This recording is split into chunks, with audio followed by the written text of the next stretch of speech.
This is Bhaskar Mishra और आज हम पढ़ेंगे क्लास 10th की फर्स्ट चैप्टर जो कि है लाइट। हालांकि कई लोग पढ़ाते हैं इलेक्ट्रिसिटी, लेकिन आज हम पढ़ेंगे लाइट के बारे में, जो कि बहुत इंपॉर्टेंट चैप्टर होता है और इससे ज़्यादा नंबर्स के भी क्वेश्चन आते हैं और थोड़ा सा ये कॉम्प्लिकेट चैप्टर हो जाता है, थोड़ा लॉन्ग चैप्टर हो जाता है। इसमें रिफ्लेक्शन एंड रिफ्रैक्शन दोनों आ जाते हैं, इसीलिए हम इसको पहले पढ़ेंगे और ये लंबा भी है और थोड़ा समझने में आप लोग को आसानी भी होगा, इसीलिए हम धीरे धीरे इस चैप्टर को लेके आगे बढ़ेंगे। तो हम पढ़ेंगे फिजिक्स,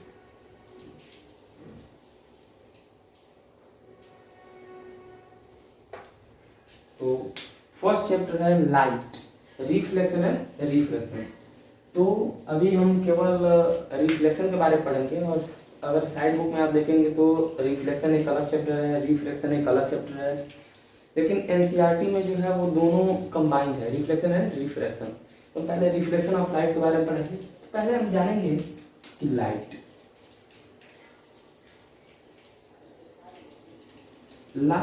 होता क्या है। जैसा कि आप लोगों ने प्रीवियस क्लासेस में पढ़ा होगा या पिछले क्लासेस में पढ़ा होगा कि लाइट जो होता है it is form of energy, ये एक एनर्जी का फॉर्म होता है which gives the sensations.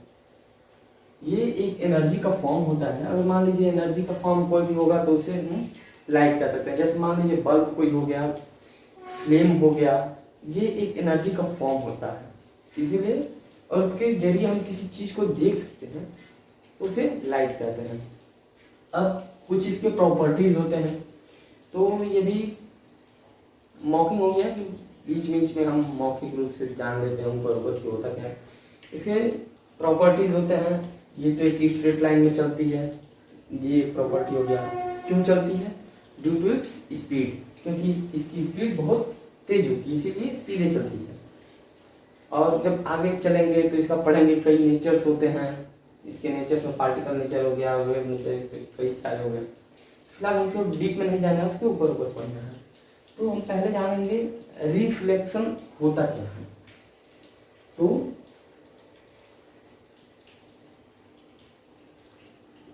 Reflection of light,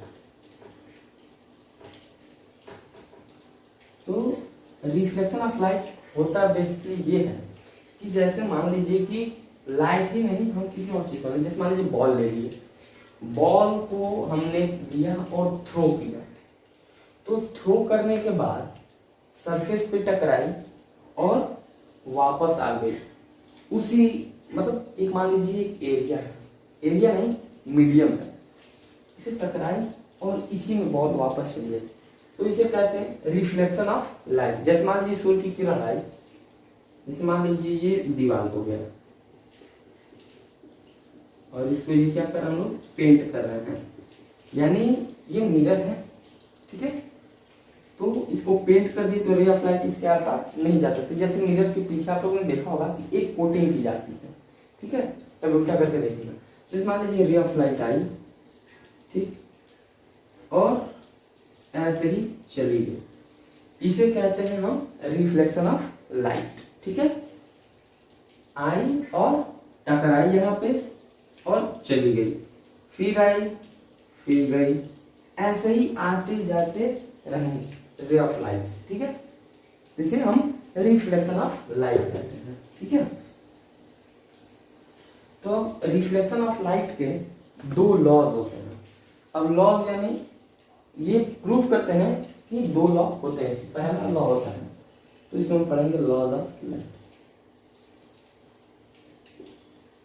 laws of reflection.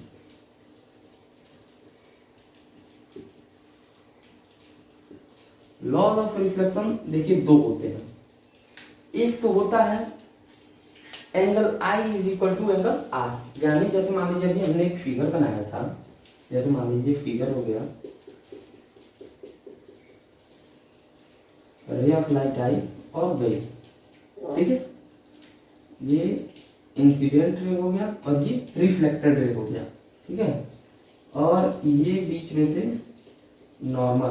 Normal यानी परपेंडिकुलर, ठीक है। आप लोगों ने 9th में पढ़ा होगा नॉर्मल को परपेंडिकुलर कहते हैं। तो ये हो गया एंगल आई, क्यों? एंगल ऑफ इंसिडेंस, इंसिडेंस में आई होता है इसलिए आई कहेंगे, और आर यानी रिफ्लेक्टेड, यानी एंगल ऑफ इंसिडेंस और एंगल ऑफ रिफ्लेक्टेड। ये मान लीजिए बीच में से नॉर्मल जब पड़ता है, जैसे मान लीजिए कि अब उन बच्चों को नॉर्मल बताने की जरूरत है, जैसे मान लीजिए ये हो गया। अब इस पर नॉर्मल कहाँ पड़ता है, नॉर्मल एकदम बीच में पड़ता है कि दोनों को इक्वली इक्वली पार्ट में डिवाइड करें, उसी को नॉर्मल कहते हैं। इतना तो आप लोगों को पता ही होगा। तो इस एंगल को, ये पूरे एंगल को, जैसे मान लीजिए ये पूरे एंगल को बीच में से क्या कर रहा है, डिवाइड कर देता है। तो जब बीच में से डिवाइड कर देता तो आधा और आधा मिलके ये पूरा एंगल बनेगा, ठीक है। तो फर्स्ट लॉ है angle I is equal to angle R, यानी angle of incidence is equal to angle of reflection, ठीक है। तो ये फर्स्ट लॉ होता है, ठीक है। अब दूसरा लॉ होता है, ये मान लीजिए ये हो गया आप लोग का इंसिडेंट रे, इंसिडेंट रे, ये हो गया रिफ्लेक्टेड रे, ये हो गया नॉर्मल, ठीक है। Incident ray, reflected ray, normal. अब इसमें देखिए ये तीनों हो गया। अब दूसरा वाला जो कहता है कि एंगल ऑफ इंसिडेंस, यानी इंसिडेंट रे, रिफ्लेक्टेड रे और नॉर्मल जो होते हैं वो एक ही प्लेन पे होते हैं, यानी इसी प्लेन पे होंगे, ठीक है। ये किसी और प्लेन पे नहीं होंगे, ठीक है। ये दूसरा लॉ है, all are in same plane. All are का मतलब सारे, इंसिडेंट रे, नॉर्मल रे, रिफ्लेक्टेड रे। ये दो आप लोग को लॉ याद रखना है, ए एंड बी, ठीक है। लॉ ए, लॉ बी, यही दो इसके लॉ होते हैं। Incident ray, reflected ray, normal एक ही पे होते हैं और angle I is equal to angle R होता है। अब इसका जरूरत आगे पड़ेगा तो हम लोग आगे की तरफ इसको जानेंगे। तो अभी लॉ ऑफ रिफ्लेक्शन यानी खत्म हो गया, आप लोग को यही सब याद करना है। अब इसमें आता है इसके बाद, जैसे मान लीजिए कि हम लोगों ने तो पढ़ लिया ही मिरर, ठीक है। अब आगे का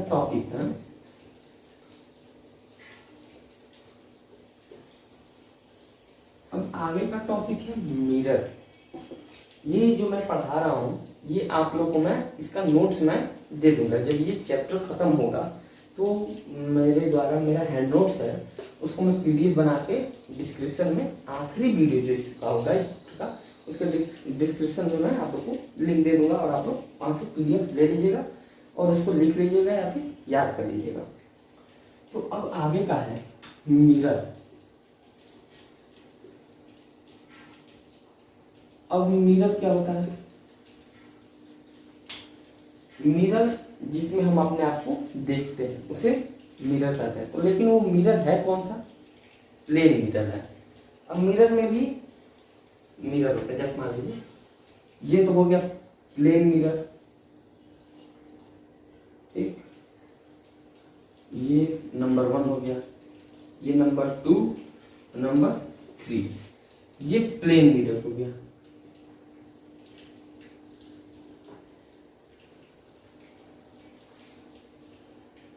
ठीक है। अब इसमें एक आता है कॉनकेव मिरर और एक आता है कॉन्वेक्स मिरर। कॉनकेव का मतलब हमको देखिए, कई लोग इसमें कंफ्यूजन हो जाते हैं, कॉनकेव कौन सा था, कॉन्वेक्स कौन सा था। देखिए ये जो अंदर की तरफ धंसा होता है, ठीक है, अंदर की तरफ धंसा होने का मतलब आउटर साइड में इसके पेंट होगा। अब इसको देखिए, अब लिखते हैं तो इसमें आप लोग को करना कौन केव मतलब क्या होता है, गुफा जिसके अंदर हम अंदर गहराई को खींचते हैं उसे केव कहते हैं। तो कौन केव यानी अंदर इसकी क्या है, गहराई है, तो इसलिए इसको कहते हैं कौन केव mirror.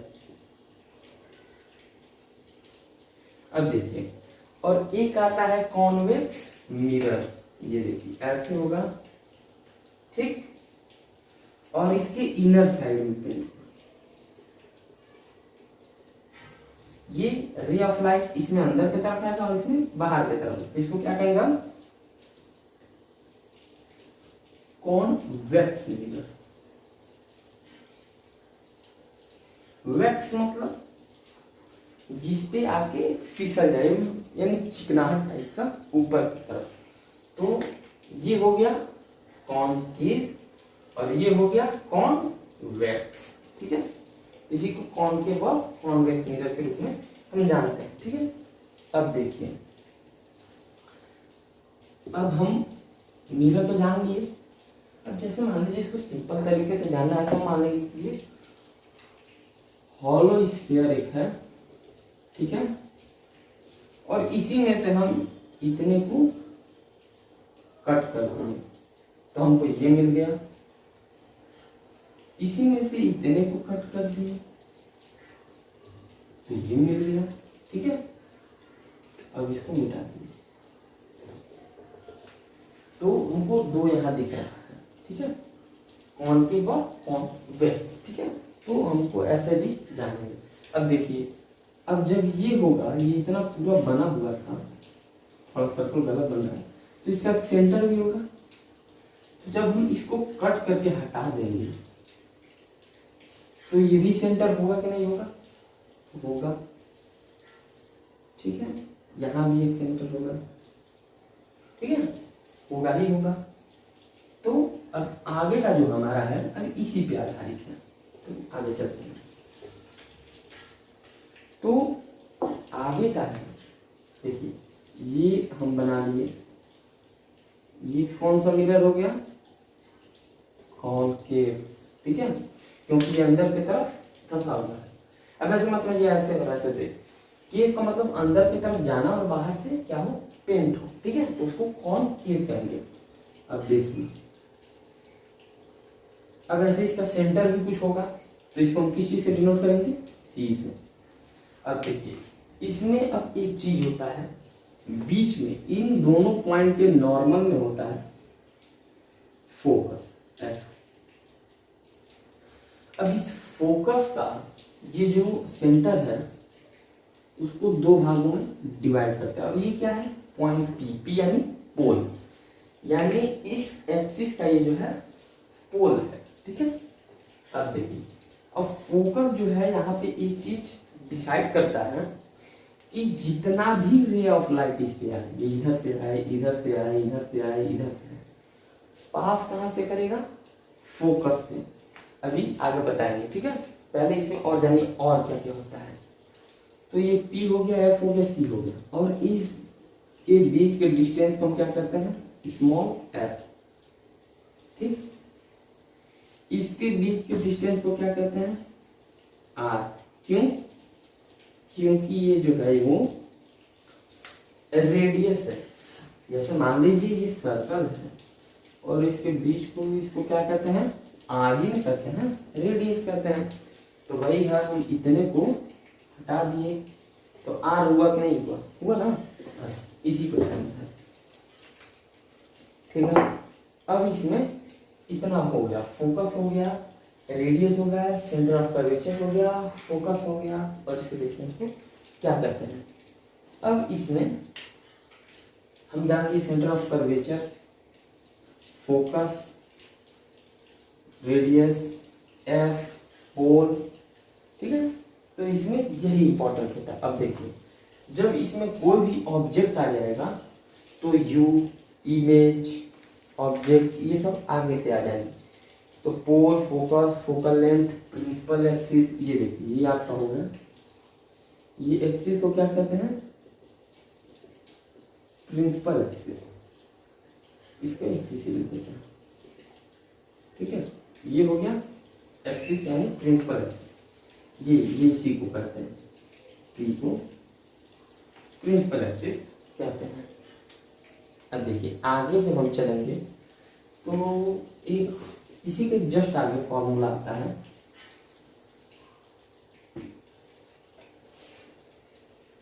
F is equal to R/2। ये एक बहुत ही इंपॉर्टेंट फॉर्मूला है। अब F is equal to R by two. अभी हम लोग ने जस्ट पढ़ा कि ये कोई भी हो गया, ये पी हो गया, ये एफ हो गया और ये सी हो गया, ये हो गया स्मॉल एफ, ये हो गया आर।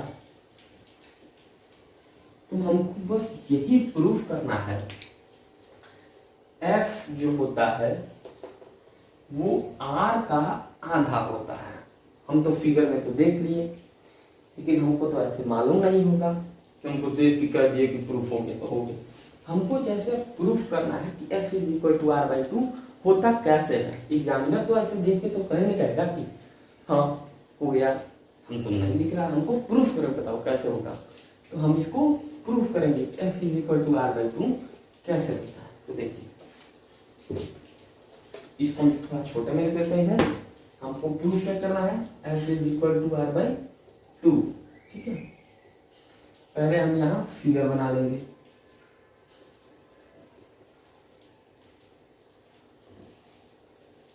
ये हो गया प्रिंसिपल एक्सिस, ये हो गया फोकस, ये हो गया सेंटर ऑफ कर्वेचर। अब जैसे मान लीजिए रे ऑफ लाइट कोई भी आती है तो ये फोकस से होकर गुजरेगी। कहां से होकर गुजरेगी, फोकस से।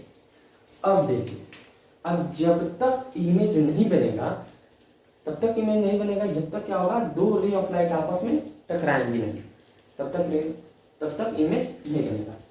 तो दूसरा इसमें जो होगा वो मान लेंगे कि ये सेंटर ऑफ कर्वेचर से होकर रे ऑफ लाइट पास कर रहा है। ठीक है, अब ये हो गया एंगल आई, ये हो गया एंगल आर। अभी पढ़ा है इंसिडेंस रे, रिफ्लेक्टेड रे, नॉर्मल। हाँ अब देखिए इसको मान लेंगे ये पॉइंट ओ है। ठीक है, अब इसमें एक अपर्चर डाल देंगे जो जस्ट परपेंडिकुलर होता है। ठीक है, अभी इसका कोई आगे काम नहीं है, आगे काम आएगा, लेकिन जान लीजिए अपर्चर पड़ता है। ठीक है, तो हमको प्रूव करना है F is equal to R by two. हम कैसे प्रूव करेंगे, देखिए हमको मालूम है, ये देखिए यहाँ एक और एंगल बन रहा है। ये कौन सा एंगल है, एंगल स्मॉल सी। तो we know that angle I is equal to angle C. अब देखिए 9th में आप लोग पढ़े होंगे, ये एंगल, ये देखिए ये रे ऑफ, जैसे मान लीजिए डिफाइन है तो ये हो गया। तो ये एंगल और ये एंगल बराबर होते हैं। आप लोगों को पता है क्यों बराबर होते हैं, बाय अल्टरनेटिंग एंगल, ये होता है ना। तो यहाँ भी हमको दिख रहा है ये दोनों लाइन आपस में पैरेलल है, ये पड़ा, तो angle I is equal to angle C by alternating angle.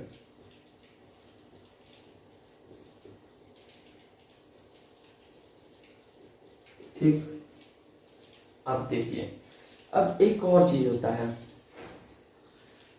तो जब ये और ये बराबर होंगे तो ये तो होगा ही, होगा कि नहीं होगा, होगा। तो यहाँ हमको और भी पता है angle I is equal to angle C is equal to angle R, ये हो गया। अब ये जब इतना हमको पता हो गया तो हम क्या कर लेंगे, चलो भैया इसको इक्वेशन नंबर फर्स्ट मान लेते हैं। ठीक है, अब एक इक्वेशन तो मिल गया, अब एक और इक्वेशन बनाएंगे। वो हमें क्या दिख रहा है, ये हमको दिख रहा है सी एफ जो होता है वो एफ ओ के इक्वल होता है और पी एफ के भी इक्वल होता है। क्यों, क्योंकि अभी आपको बताया सी एफ और एफ पी जो होता है वो नॉर्मल होता है और ये दोनों बराबर होते हैं। तो जब ये बराबर होंगे तो ये जितना होता है उतना ये भी होता है। इसीलिए जैसे मान लीजिए हमको एक और चीज पता चला, C F is equal to F P is equal to F O. ठीक, ये हम क्या दिए, यह दूसरा इक्वेशन है। अब हम दोनों इक्वेशन से कुछ वेरिएबल्स पुट करेंगे। अब कैसे एफ ओ बराबर है, क्योंकि अपर्चर जो है हम मानते हैं कि आके पी के बहुत ही पास आके टकरा जाता है, मतलब प्रिंसिपल एक्सिस पे आके मिलता है, तो पी की और एफ जो ये अपर्चर की जो डिस्टेंस है बहुत मतलब ना के बराबर होती है, तो हम इसको अप्रॉक्स मान लेते हैं कि आके उसके बराबर होता है, तो फॉर स्मॉल अपर्चर। ठीक है, अब देखिए, अब जब हम इसको इतना हमको पता हो गया, तो हम ये बात तो जानते हैं ना, PC यानी total R is equal to CF plus FP, ये तो हमें पता ही है, क्योंकि ये टोटल इज इक्वल टू इतना प्लस इतना होता है। अब देखिए, अब इसमें हमको क्या करना है, जब इसको पता है इसके बराबर इसके, जैसे मान लीजिए कि कह दिए कि ये मार्कर बराबर ये मार्कर बराबर ये तीनों मार्कर है, तो हम तीनों को अलग अलग लेने के जगह हम कह सकते हैं एक रेड वाला मार्कर ये हम कई जगह लिखते हैं। जब बराबर है मतलब 5 सेंटीमीटर 5 सेंटीमीटर 5 सेंटीमीटर है, तो हम एक ही बार क्यों नहीं लिख दें कि 5 5 5, ये लिखने की जरूरत नहीं है कि रेड 5 फिर ये 5 फिर वो 5, एक ही बार 5 5 5 लिख देंगे। तो ऐसे लिख देंगे हम PC इज इक्वल टू, अब CF प्लस PF यानी ये दोनों बराबर है, तो हम क्यों ना CF दोनों जगह लिख दें, CF प्लस CF। ठीक, तो यहाँ हो जाएगा PC is equal to 2CF। अब PC के जगह देखिए क्या है, PC जो है वो R है, R इज इक्वल टू 2 और CF क्या है, स्मॉल f है। ठीक, तो जब इतना हमको पता चल गया, तो फिर यहाँ हम आखिर में लिख नहीं देंगे f is equal to R/2, लीजिए प्रूफ तो हो गया। ये यही बस हमको प्रूफ करना था, f is equal to R/2। ठीक है, तो इतना एंगल I एंगल C के बराबर हो गया, alternating angle I angle C equal to angle R हो गया, CF FO और स्मॉल अपर्चर ये भी बराबर हो गया। तो यही सब बेसिकली हमको जानना था और हमको यही प्रूफ करना था। ठीक है, अब इसमें होता है आगे के चैप्टर में, तो है कि आगे टॉपिक में तो साइन कन्वेंशन क्या होता है, यानी कैसे साइन कन्वेंशन में पता चलेगा कि कोई भी ऑब्जेक्ट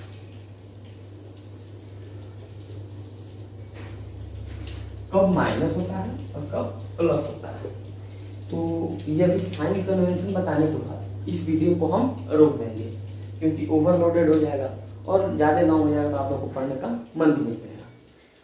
तो जब साइन कन्वेंशन खत्म हो जाए, तो अगले वीडियो में हम पढ़ेंगे image formed by concave mirror, यानी इमेज कैसे कैसे फॉर्म होता है कॉनकेव मिरर में। तो पहले आइए साइन कन्वेंशन जान लेते हैं ना। ये देखिए, अभी हम कॉनकेव को लेके चल रहे हैं, ये प्रिंसिपल एक्सिस हो गया। अभी इसको पीछे का नहीं जानते, पीछे का आगे ये F हो गया और ये C हो गया। अब देखिए, साइन कन्वेंशन में कोई भी चीज अगर इसके पीछे होता है तो वो निगेटिव होगा। ठीक है, इस प्रिंसिपल एक्सिस के ऊपर कोई भी चीज होता है, जैसे मान लीजिए ऑब्जेक्ट हो गया, O से लिखते हैं, तो ये क्या होगा, प्लस में होगा। ठीक है, और प्रिंसिपल एक्सिस के नीचे होगा यानी कोई इमेज बनेगा तो वो माइनस में होगा। ठीक है, यही बस साइन कन्वेंशन में होता है। ठीक है, तो बेसिकली हम लोगों ने क्या क्या पढ़ा, एक बार रिवाइज कर लेते हैं। हमने पढ़ा कि लाइट क्या होता है, कैसे इस मिरर पे लाइट पड़ता है और जाता है, फिर मिरर कितने होते हैं, कॉनकेव मिरर क्या होता है, कॉन्वेक्स मिरर क्या होता है, दो टाइप्स के। फिर कॉनकेव मिरर में हम लोगों ने F is equal to R/2 को हम लोग ने प्रूफ किया, जो कि जरूरी होता है। अब आप लोगों ने क्लास 10 में आ जाना, तो ये जानना बहुत जरूरी है। उसके बाद हम लोगों ने साइन कन्वेंशन पढ़ा। फिलहाल में 4-5 टॉपिक मैंने पढ़ा दिया है, आप लोग NCERT के बुक में या फिर साइड बुक में भी जाके पढ़ सकते हैं। और कोई भी डाउट आपको हो तो हमसे पूछ लीजिए। डिस्क्रिप्शन में, डिस्क्रिप्शन कह रहे हैं सॉरी, कमेंट बॉक्स में आप लोग पूछ सकते हैं। कोई भी क्वेश्चन होगा तो हम आपको हेल्पफुल जरूर कर देंगे। Thank you for watching, be safe and जय हिंद।